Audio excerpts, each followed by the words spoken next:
Have you ever wondered if it's time to raise your prices? Well, stay tuned. I've got 10 signs that it is actually time for you to go back to the drawing board and really look at the value that you provide compared to the price that you charge.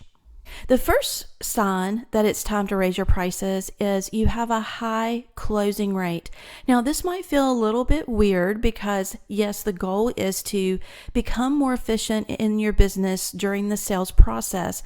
But when the closing rate gets too high, 80, 85, 90%, that means that your customer base, they're seeing tremendous value that you're offering, and it's a no-brainer for them to say yes. And so that's a really good sign that you need to go back and compare how much value are you offering in your services and compare that to the price that you're charging.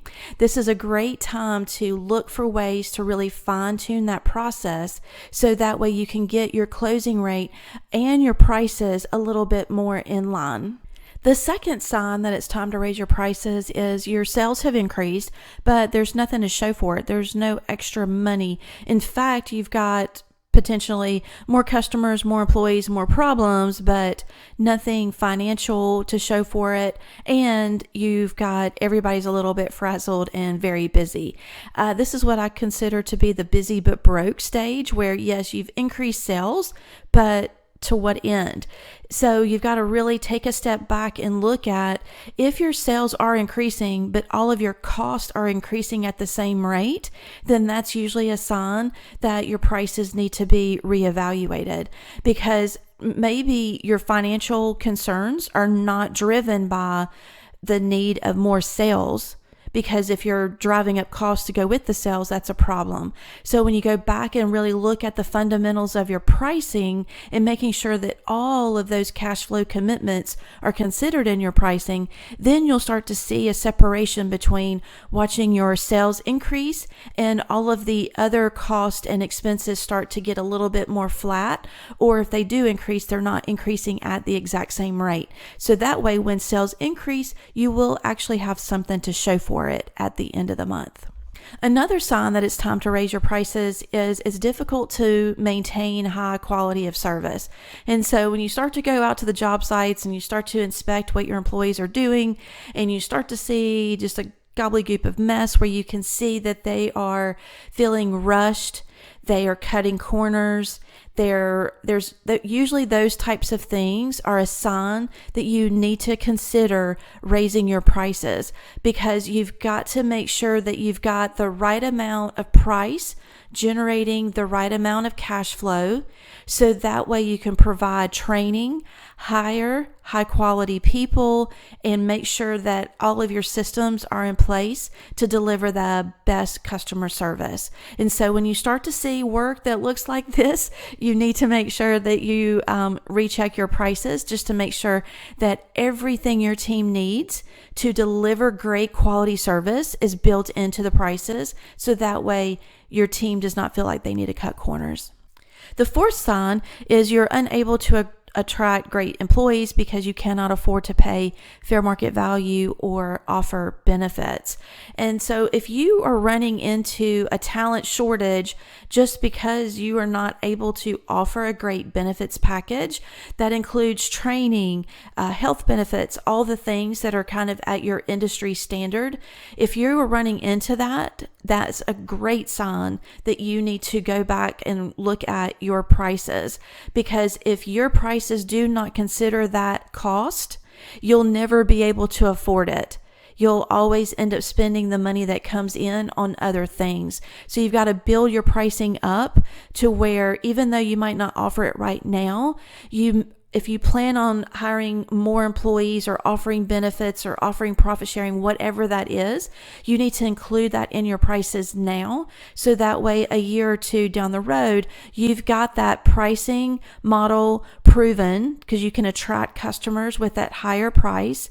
So customers will not leave you. And then you've also got the cash flow to actually provide those benefits. And you can have confidence that when you hire and attract great employees, you'll be able to take care of them and provide a great place to work. The fifth is if you are struggling to pay income taxes on time. It's pretty common for business owners to have a tax structure where you do not see the actual income taxes as an expense on your profit and loss statement. And this is really a downside to having a profit and loss statement that is purely based on your tax return. Your true profitability considers the income tax as an expense because that is a cost of doing business. So even though it might not be tax deductible for your tax return, you still want to be able to see it as an expense on your profit and loss statement. So this usually, if you don't see it, that usually means you kind of forget about it. You end up getting surprised April 15th, and that's where the struggle becomes very real. So I encourage you to see it on ask your accountant to list it as a line item on your profit and loss statement, and then also consider how that affects your cash flow and also how does it affect your pricing. It is a cost of doing business, so you've got to make sure that it is included in your prices. The next sign that it's time to raise your prices is you have to borrow money to replace assets just so you maintain the current level of sales. That's usually a big problem because you cannot just go out and just sell even more so that way you can make those loan payments. It's creating this snowball effect where you can end up in a lot of debt because you're essentially borrowing money just to maintain your current level of operations. Assets are listed on your balance sheet, so you can see an aspect of the way assets are depreciated on your profit and loss statement. But the best thing to do is to look at your balance sheet, look at the assets you have in place, and consider what do you need to charge in your prices today so that way you can replace those assets 3 to 5 years from now as they start to wear out or become obsolete, because you need the money based on your current operations to be able to maintain that level and be able to replace those assets without borrowing money. It's a capital expenditure that you know is coming and you need to plan for. And so the best thing to do is to start looking at your prices and seeing how you've got this mechanism of savings built into your business. The next sign is you are unable to save money to fund your growth plans. And so this is a really big deal. If all of the money is coming in, you just turn around and pay it out, and you don't have any extra money to help you really fund your dreams and your goals and help you grow to the next level, that's a big problem. And so when you're thinking about your growth plans, that piece needs to be part of your pricing as well. One of the secrets to pricing is you're not only charging your prices based on your current cost for today or what you project over the next year. You go ahead and you consider what the 3-year goal looks like. If you plan on hiring a manager, supervisor, someone else in the office or someone else in the field, when you are thinking about those growth plans, you need to start including that in your prices today, so that way you can start building up that growth savings account, so that way when it becomes time to launch that new plan, you'll have the cash to help fund those plans.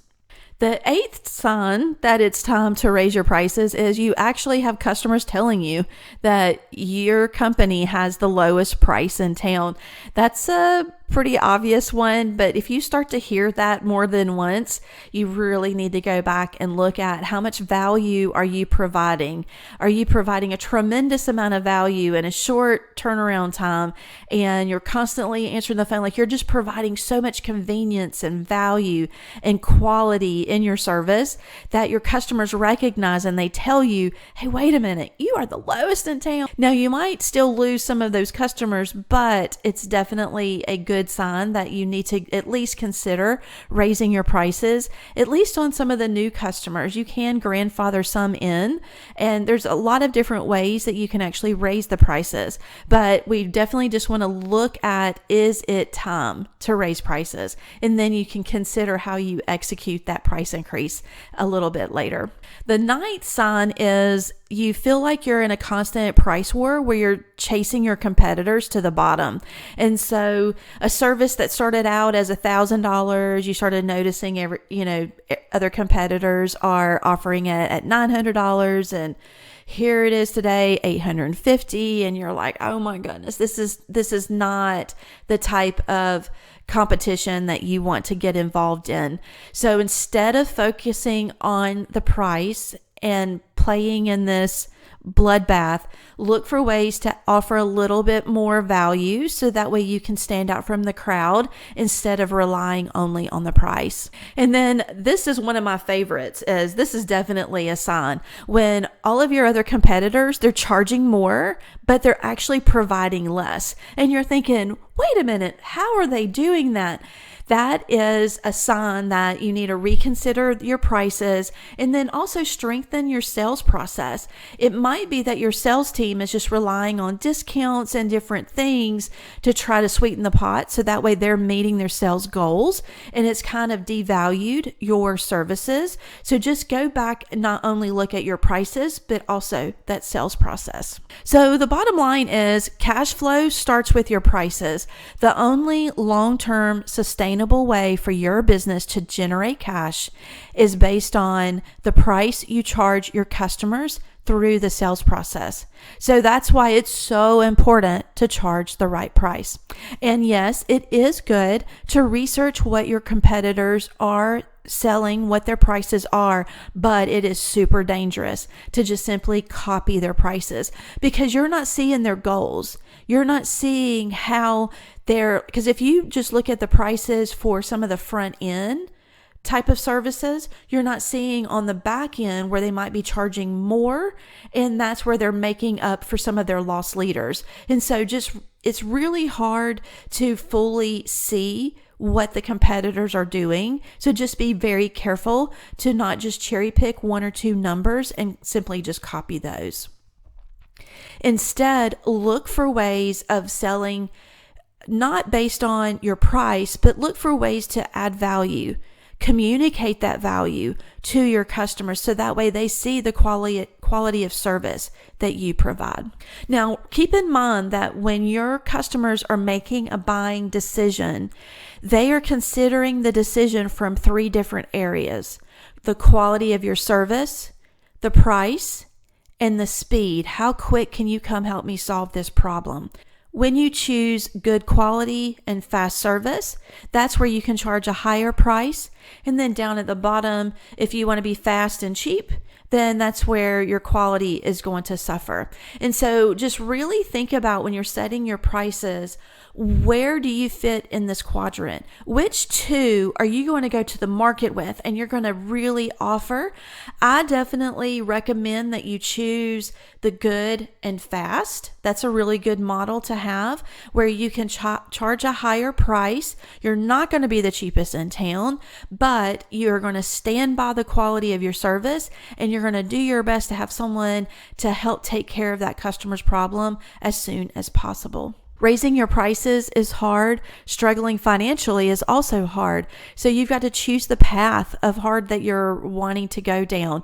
It's a little bit hard now to raise your prices, but you're building the systems and the business acumen to actually make it easier financially later on in your business as your business grows. Thank you so much for watching. As always, please reach out and ask questions. I'm happy to point you in the right direction.